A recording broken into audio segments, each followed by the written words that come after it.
Hello everyone, wanted to give a video on my upgrades that I did to my DJI PHANTOM VISION. I've done some numerous upgrades. First we'll start with the remote control itself. I've got the Stage 2 Fpvlr kit.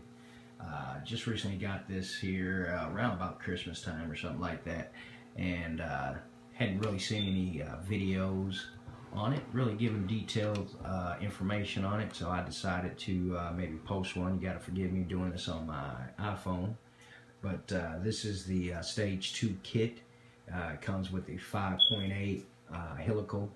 I believe it's a 4.5 turn left-hand circular polarization, as well as the half dome, and it's a 4.5 turn as well. Both of them are left-hand polarization. You could almost call the upgrades that I've got, this is what Tony on Fpvlr has as a Stage 4 kit. I've got my booster here. I got another booster here. I also have a 2.4 pinwheel that comes with the Stage 2 kit. I decided to go with the separate pieces versus the ones that you may see on his website now that has the solid one piece with the 5.8 on one end and the half dome on the other end. But I decided to go this route because it was a little complicated as far as trying to get the wires connected, you know, to my boosters with my setup that I have here. So you know, I had misplaced my first order. Tony was kindly enough to let me return it, and in return I had ordered a right-hand circular polarization, and at the time I didn't do any upgrades to the Phantom, so I returned it. He was kind enough to go ahead and make me a left-hand circular polarization set for this. And since I had the other set and I tried to mount it, I actually tried to mount it on where I have a half dome here, and it just wasn't working out. I even tried it on my Wi-Fi extender and everything, and really couldn't get my wires where I wanted them. So of course when I sent it back, I asked him could he separate it, and that's what he did, and that's why I have the two separate pieces versus the solid one piece that he is now selling. But I guess you could get them either way. I do have the boosters as well. What I did to mount my half dome was to buy me another phone holder, and it works fairly well. You can see I could rotate as I need up and down. That's basically all you want to do, because you're going to be pointing the remote in the direction of the Vision itself. I've got two battery packs on the back to power both boosters. I could use one battery pack and run off both boosters, but I've got I got at least 3 or 4 DJI batteries for the Phantom itself, so this just gives me plenty of flight time where I don't have to swap anything out. I can just run it like I have it. It's pretty straightforward. Again, I bought that phone holder for that, and just got me another SMA RP SMA adapter to connect that booster to the transmitter itself. I really like the distance and range that I'm getting off of these antennas. Prior to me purchasing these, which was a big step,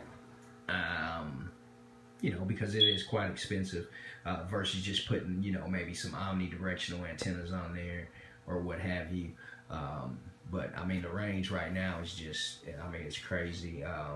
Before with the TP-Link antennas, with the, I think I was on 320 or whatever the second from the lowest setting was as far as on the picture quality, and you know, I could see, and I get out about maybe about 3,000 feet or something like that, and then I'll start getting that breakup where it's, you know, trying to search for the signal, and you get the little circle thing going in there, and depending on, you know, how you rotate the craft, you know, you might be able to pick it back up, and sometimes it just didn't pick back up at all. But upon installing these on the first flight, man, I had it set up to, I believe it was 640 by 480 at 15 feet per second, and I mean, I didn't have any brakes or anything. A couple times, you know, it skipped, but as far as that, I mean, the picture quality was on point.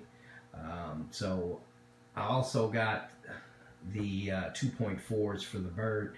I've installed one. I've got to get me another cable to put those on. I did some rigging on that. Let you guys see that. And this is the bird itself. And again, that's the Taco 3D Power 2-axis gimbal. It works well. I hadn't had a Plus or anything like that, or the Zimuse gimbal. This is the first craft that I had. But as far as the picture quality versus the original gimbal, if you want to even call it a gimbal, on the other one, I mean, it far surpasses that. I mean, stability's there. I mean, you get nice, great shots. Haven't had any problems with it or anything like that. I've also got these little cheap, I call them cheap. They work real well. These are not from Fpvlr.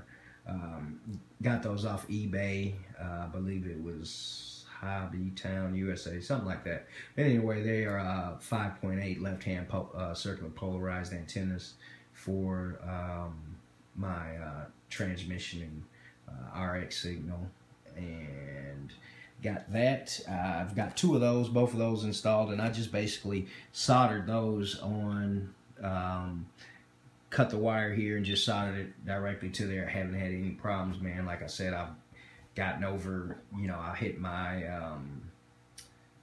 distance that I set in my assistant software, and I hit that within the first time taking it out, which was set at a mile, and I was only up maybe about 250 feet or something like that.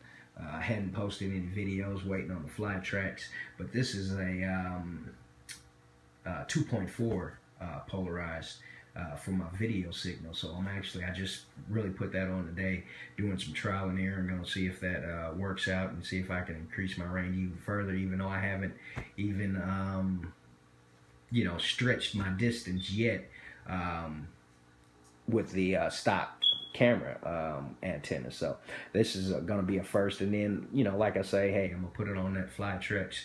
We'll let that Flytrex do the talking for me. Till then, you just have to take my word. But I mean, the antennas, they get out fantastic. Here again is a nice little look at the Fpvlr Stage 2 kit with boosters, Sunhand boosters on there. That is that. Thanks for watching. Smoke one.